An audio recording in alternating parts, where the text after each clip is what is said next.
gwe wenanga Mukama Katonda tannakuwa kusanyulya mwana nga tannadda musaalazo ku mwana, nkusaba olabe vidiyo eno yonna eggweyo kubanga muno mwe muli ebyo Mami Josephine Buyungo byabadde akola mu lugendo lwo olw'okunoonya omwana, byabadde ayitamu byonna, okusoomoozebwa. Waliwo ebigenda okukugumya, of course okusoomoozebwa okwo kubeera, but at times kuba kutugumya. Okitegeera waliwo embeera ejja mu bulamu naye ng'ezze kukugumya. So ebyo byonna bye yayitamu Pastor Buyungo abyogeddeko mweno part 2. Mujjukire nti part 1 nagibawadde we yaklarifyingidde abaana nti bali basatu. Tubadde twogera nga naffe tugambye yazaala abaana naye nga tetumanyi bameka. Ffe nga twogera bugezi balongo, naye jjo yavuddeyo n'abagamba abaana tebali babiri, bali basatu. Ne twebaza Mukama ku lwekyo kubanga naffe twawonye okwogera bye tutamanyi era bye tutakakasa, naye ku ekyo kyakakasiddwa nti abaana bali basatu. Mweno part 2 mwenkuleetedde ne Mami Justin ng'asima Pastor Buyungo ng'amusiima okuviira ddala ayogedde okuviira ddala Pastor Buyungo we yamulaba. Ate nina ne vidiyo endala nga ne Pastor Buyungo asiima Mami, eyo ngenda gikuwa mu part 3. But for now, kkiriza nkulekere eno vidiyo ogirabe gwe weenanoonya omwana. Togwamu ssuubi, togwamu maanyi. Kyenkusaba kiri kimu, kwerongoosa ng'omuntu, weekwate ku Mukama, omusabe ate ng'olina ne faith nga n'okwerongoosa weekuli. Nkulayirira sala zo zijja kuddibwamu. But for now, sooka olabe ku Mami Josephine bye yayitamu n'ebyo bye yakolanga mu lugendo lw'okunoonya omwana. Essanyu weeriri nti wadde abaana weebali, naye ate waliwo obulumi obubadde butambulibwa mu myaka 10 ng'owere ennembe otambula naye ng'olina obuzito mu mutima. Lunaku lumu enjiri yabuulirwa mu church, yabuulira enjiri nga naye tamanyi ffe kye tuyitamu. N'abuulira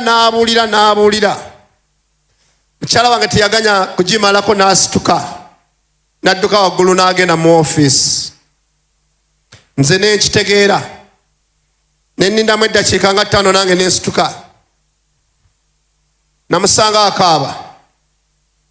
Saamubuuza nti okaabira ki? Namugamba nkitegedde ndi wa mwoyo. Enjiri ekubye n'ekuyuza. Naye ne mugamba nti ekyo olinayo olunaku lw'ojja okutuuka okiweereko obujulizi, ogumye abakiyitamu basobole okwambala amaanyi amapya. Ekintuusizza wano olwaleero gwe musingi gwe nasimibwako ogw'okusaba n'okwegayirira.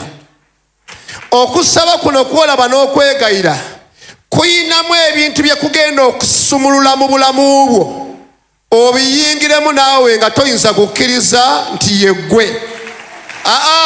Kankugambe nange sitegeera nti yezaali wano mu maaso gammwe nze mbuulira ekigambo. Kusinziira olugendo lwonna gye tubadde tutambulira, okuyitibwa kw'obuweereza Katonda waakuyamba nga akuyise nti oli muweereza, n'akutuuza ku musingi gw'okusaba n'okwegayirira, aba akuwadde byonna. Ne bw'onoogaana ozikuba naye nkugambye aba akuwadde byonna. Wano wootendekebwa era wano wengenze nga nzuula nti omusajja Mukama bwe yamugja e London Musumba Tom n'amukomyawo e Uganda, waliwo waaweera obujulizi nti ne bannyina ne baganda be ne bamulabanga asiriwadde, oleka otya London okomewo. Naye ng'alina ekyama.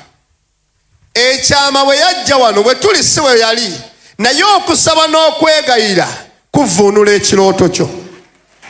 Okusaba n'okwegayira kuggulawo enzigi ezaagaana okugguka.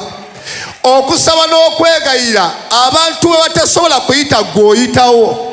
Oyambala omutima ng'ogw'empologoma nga totiisibwatiisibwa, tonyenyezebwa. Okusaba n'okwegayira kwe kukuzibula amaaso n'olengera ewala abantu gye batasobola kulengera. Mukyala wange abadde atuula bw'ati ne neebaka n'azuukuka n'atuula ku buliri, naye ng'essaala eri ku bantu abatazaala. kama abayina embuto abatayina mbuto Mukama abali mu maka Mukama bayambe Mukama sumulula Mukama embuto obugumba n'ava mu ssaala eyo n'abeegayirira n'alwana olutalo emizimu egikutte embuto emizimu egikoze batya amaka gatalimu ebigambo byonna byawulira si mwangu kwogerayogera asirikira embeera n'agisirikiramu bw'ati naye nze muwulirira mu ssaala Nwawe n'obulumi bwe bayina mu mitima nawe bati Katonda paka waavuddeyo. Haleluya. Eyo essaala abadde agisabira abatazaala nga obulumi abuyina ng'eva ku bulumi ku mutima ddala n'akaabirira sente we ziba zikubuze ng'oziraba teziriiwo sabira abatalina sente. Eyo eba mesegi gy'oli ku mulimu olugoba bwe bati nga bagobyewo kyobola bati kino ekyoto ky'okwegayira Mukama akozesa abantu bangi abamu bamala ggwako mbeera bapo yali tasobola kutuula ku mukeeka awo senga tebamugoba ku mulimu munyenyeeko munno yali tasobola kutuula ku mukeeka awo senga amaka tegakyankalana. Essala gy'olina otandikirako yeyembeera gy'oyitamu eba mesegi Mukama n'agamba nti kikwatire yimirira mu kituli omulabe yawaguza tebakwagala sabira be batayagala n'olyoka okaabirira oba oli muweereza ng'olina olutalo mu kkwayo olina olutalo ku kitundu ky'ekkanisa gy'otaddewo sabira abayina entalo mu makanisa olabe Mukama watajjeewo kikyo. Eyo mesegi ebimu tojja bantu obiwulira bulizi ebirala ojja biraba bulabi oyinza otambula ng'olaba buli woogenda wonna osanga mutamiivu nabalwana accidenti zokka z'osanga n'osanga abalalu nga bangi. Eyo eba mesegi abatalina mu kuyitibwa kwabwe bageya bugeya agamba abantu kati bafuula omwenge bannaaye beesanze bonna batamiira butamiizi gwe ate ebeera peyini gy'oli n'olaba nga abantu beeyongedde okutamiira n'olaba abantu nga beeyongedde obwensi n'otunula lumu navaako wano kuovernight nga nva okuweereza nga balinga abaŋŋambye nti buliwo amatala bwoti sanga abazontowala abakola bwe batya abali bwe batya abali ku mikisenge abali ku miti gy'amasannyalaze nga matala wonna wogakuba neŋŋamba kiki kino Kama naŋŋamba nti ensi kati weetuuse era nga nvuga emmotoka paka mu nnyumba yange n'entandika okulwanyisa obufuzi bw'obwenzi obubadde butandise okulya ensi. Eba mesegi ebimu by'olaba ojja kulaba nga gwe buli woyita wonna abantu amaka gatabuse butabusa abantu balwana bulwanyi n'osoma amawulire n'olaba ku TV nga amaka gatabuka butabusi awo oyingira mu kisenge n'agamba nakuyita gwe ayimirira mu kituli njagala okiddaabirize kaakati. Yebaziwe Yesu. Ebimu oloota biroote. Najjukidde ekigambo muzeeyi waffe agamba yali ali London Mukama n'amugjayo n'amugamba ddayo e Uganda ontendekere ejje erinaalwana mu biseera eby'enkomerero. Ffe bamu ku ggye Katonda lyayizimusizza mu kifo kino.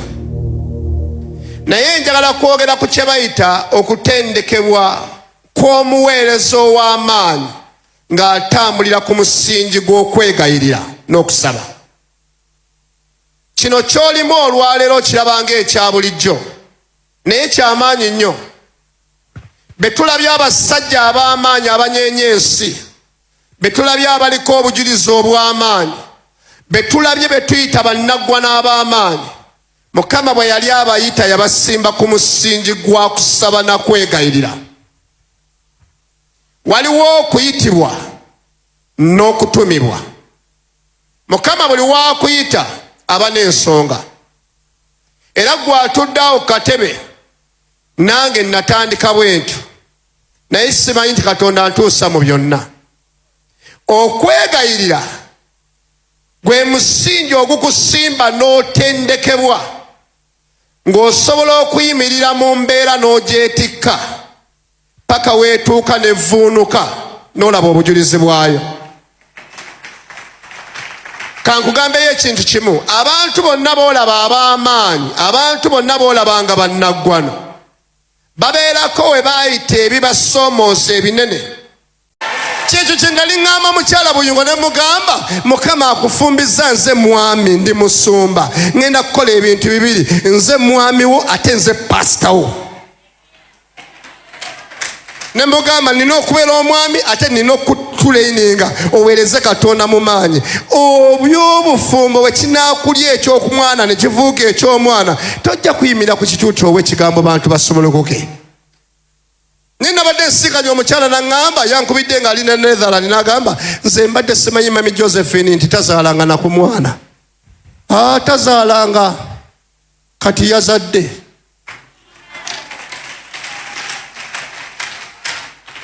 Gw'omanye ekiri eka Numbu yakwata akaana ne kakaaba kaganya okufuluma kalinzeeko abaana abato oluusi bamanyi okutwalako nga tebafuluma kaganya okufuluma kakaaba akaana kakaaba ne maama akaaba n'akalala kakaaba n'akookusatu kakaaba n'embeera mu buntu buna obukaaba omukulu muyibe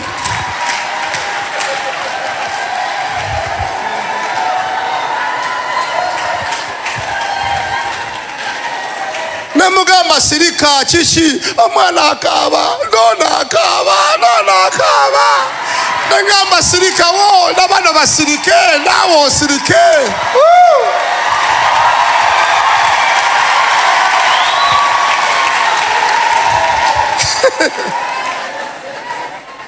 Bipya nagamba nti sibimanyi onemugamba tobimanyi nange ndi bbaawo naye manyimu bitono naye tugume. Nange gwagamba mbimanyi sibimanyi ate naye nkuba essimu bannaye abaana wabanga yenyoola abeera atya ne baŋŋamba abayinza okulwawo nga tebafulumye naye era bajja kufuluma ne mugamba bajja kufuluma sirika.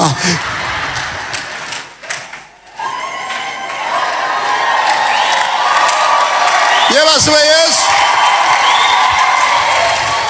Kankugambe bwete eno mu Katonda gy'akuyitidde wadde ebintu tobimanyi naye bijja kujja gy'oli obimanyiraawo.